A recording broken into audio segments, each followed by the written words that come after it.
Okay, I'm going to walk you through building and installing Slurm. I've created a directory called /temp/slurm and transferred some files from the CD with some build directories, configuration files, and such. So the first thing I'm going to do is uncompress the Slurm tarball. unzip2 and then file name. And next we want to extract the files from that tarball.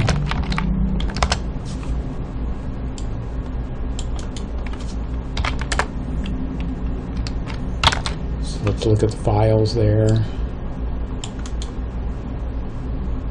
The source has all the sources. There's the test suite,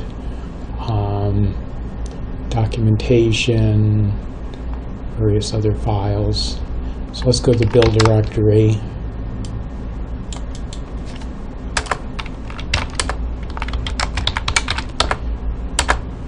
Here's the configure script I wrote. That's going to install it in the directory we've already got set up.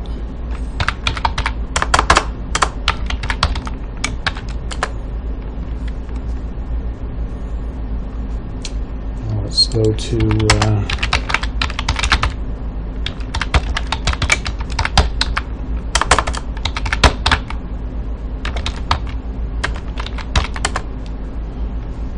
so there's the configuration file over here in the right screen.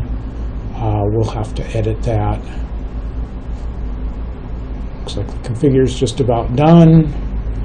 So I will go ahead and do parallel make, install it. And if any errors happen, they'll come out on the screen, and just in a log, we'll go to a file here called m.o. So let's edit this configuration file.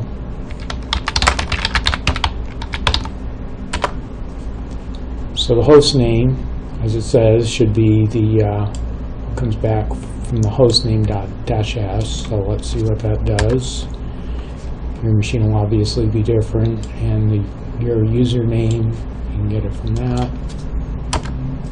There. So let me go ahead and change these. Oops.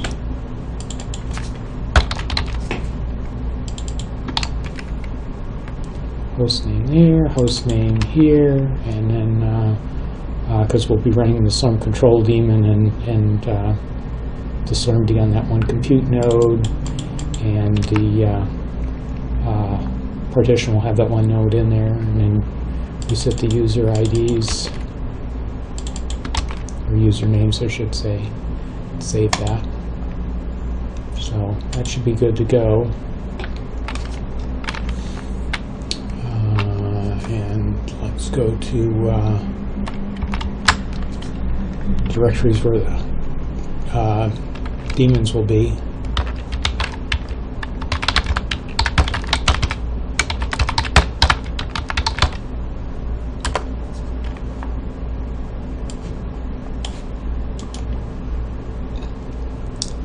And our executables will be in bin.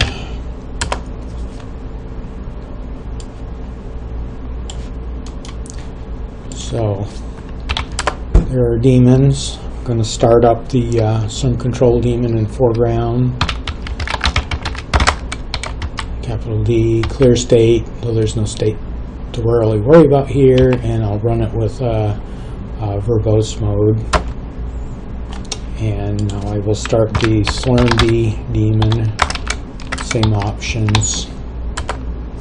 This doesn't have accounting configured, so I'm not going to be able to demonstrate those. So here are the Slurm tools. Let me put this in my search path.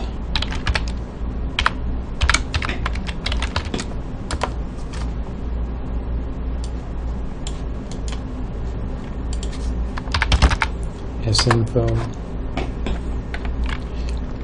Let's try running a parallel job. We've got 6 processors on here. That's something else that you might have to change on your system. Maybe you've got fewer cores, more threads, or whatever,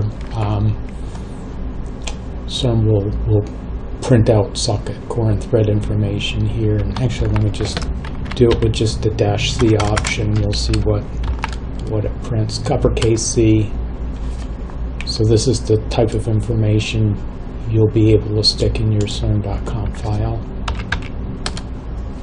Back here. So let's just run a job. I'll put some spaces in there so you'll be able to see what the daemons are logging. Let me just run srun on 6 processors.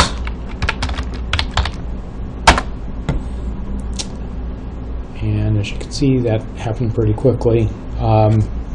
Now, if you're running with thousands of nodes, it'll obviously take more time, but Slurm is quite fast. Let me do an salloc.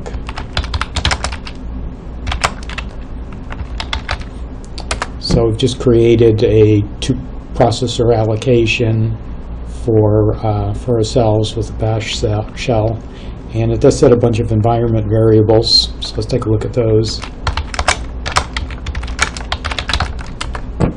I'll start with slurm underscore.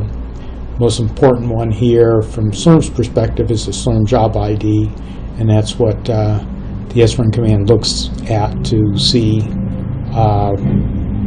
what its job ID is and what resources they have. So let's just run another parallel job within this allocation. There you go. Printed to the host name twice because it was a 2-processor allocation. I can run sq over here. You'll see the job. And it has no steps right now, but if I do a sleep, for example, you'll see the step ID. So the job ID is 3, the step ID is 1. And you see the resources allocated to it. You can also run multiple job steps. So let's say I just want to use one processor for that. And I'm going to run a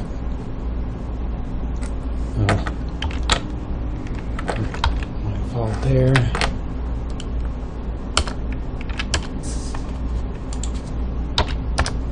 So there are the 2 job steps named sleep.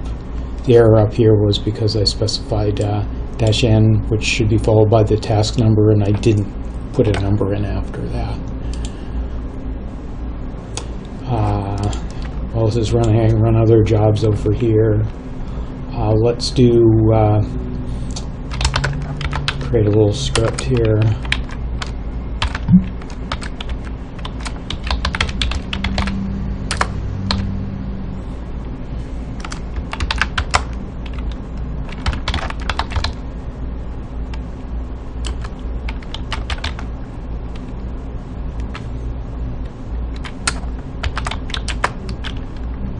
So make the file executable and then use sbatch to submit it. It's all done. The default name of the output file is slurm-jobid.out. So let's just look at that. There you go. Just control.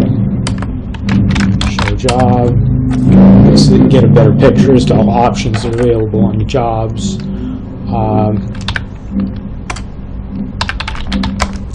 We could do an update from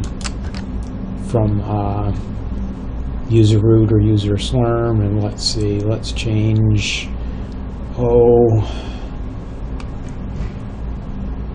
let's see, time limit. Let's set a time limit to 2 minutes. All right. Well, I am guessing that's because it's already running.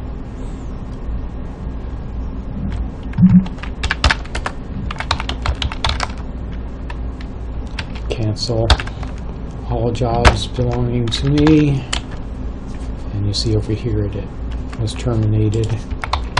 SView, show you your jobs and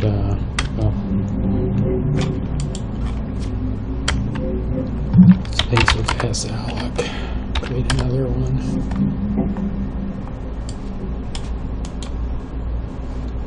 You'll see the jobs popping up here. It refreshes, I think, every 30 seconds or so.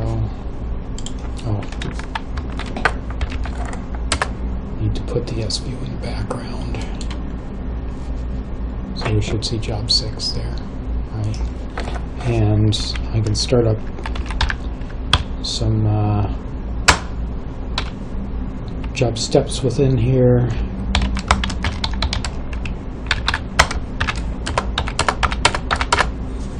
And you'll see them show up here shortly. That little arrow means that there's more information, so I clicked on it.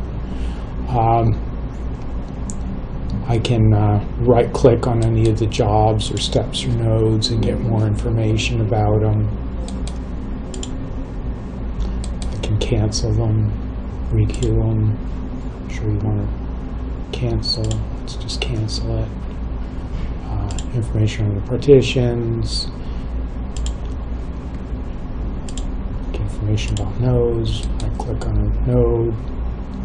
Get the full information about a node.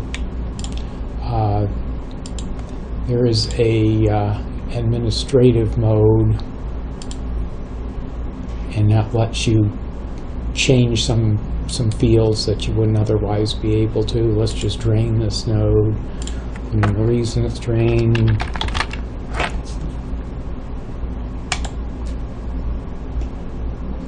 Log that it changed here. The coloration changed here too. So we can see it's draining because there's still a job running, and here's the reason, so you can keep track of who changed its state to draining and when they did that.